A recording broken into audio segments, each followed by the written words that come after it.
হাম নিয়ন্ত্রণে শিশুদের টিকা কর্মসূচি শুরু হলেও কোনোভাবেই কমছে না শিশু মৃত্যুর সংখ্যা। প্রতিনিয়তই বাড়ছে মৃত্যু ও আক্রান্তের হার। সরকারের দেওয়া তথ্য মতে এখন পর্যন্ত ৩০০ শিশুর মৃত্যু হয়েছে।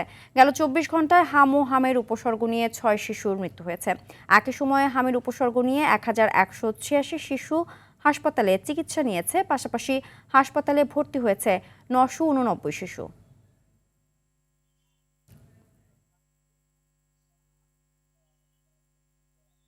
দর্শক, এই মুহূর্তে শিশু হাসপাতাল থেকে সরাসরি যোগ দিচ্ছেন মোহাম্মদ সায়েম। সায়েম, হামের টিকা কর্মসূচির পরেও আক্রান্তের সংখ্যা কেন কমছে না, চিকিৎসকরা কি বলছেন জানাবেন?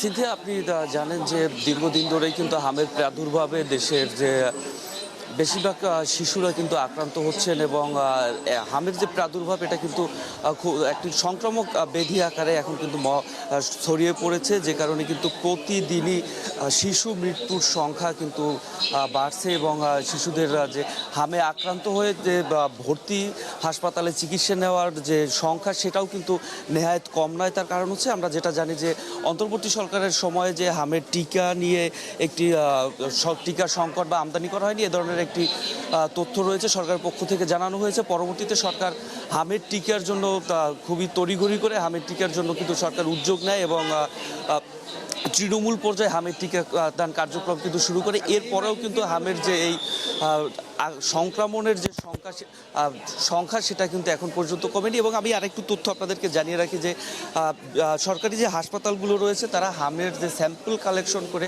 বাংলাদেশ ল্যাবরেটরি হসপিটালে কিন্তু হামের এই যে পরীক্ষাটা করা হয়, শনাক্ত হয়েছে কি হয়নি এই পরীক্ষাটা সেখানে করা হয়।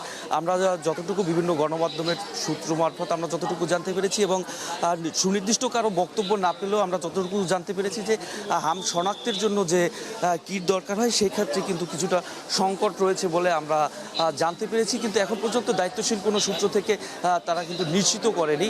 এই মুহূর্তে হাসপাতালে কিন্তু এখন পর্যন্ত আমরা যতটুকু দেখতে পেরেছি এখানে কিন্তু এখন পর্যন্ত পর্যাপ্ত হামলা আক্রান্ত শিশু কিন্তু ভর্তি রয়েছেন এবং তাদের চিকিৎসাও কিন্তু এখানে চলমান রয়েছে। আমরা কথা বলেছি হসপিটাল কর্তৃপক্ষের সাথে, তারা কিন্তু বারবার জোর দিয়েছেন যে ঠান্ডা, কাশি বা হামের উপসর্গ দেখা গেলে সাথে সাথে শিশুদেরকে নিকটস্থ চিকিৎসা কেন্দ্রে বা হসপিটালে ভর্তি হওয়ার জন্য এবং তাদের পরামর্শ নেওয়ার জন্য এবং সংক্রমণ থেকে রক্ষা পাওয়ার জন্য তারা কিন্তু বিভিন্ন ধরনের পরামর্শ দিয়ে থাকেন। বিগত দিনেও কিন্তু আমরা সে সম্পর্কে সকলকে জানিয়েছি এবং চিকিৎসকরা যেটা বলছেন মূলত এখনও সচেতনতার কিছুটা অভাব দেখা যাচ্ছে, এজন্য কিন্তু তারা রোগীর স্বজনদেরকে সচেতন হওয়ার তাগিদ দিচ্ছেন।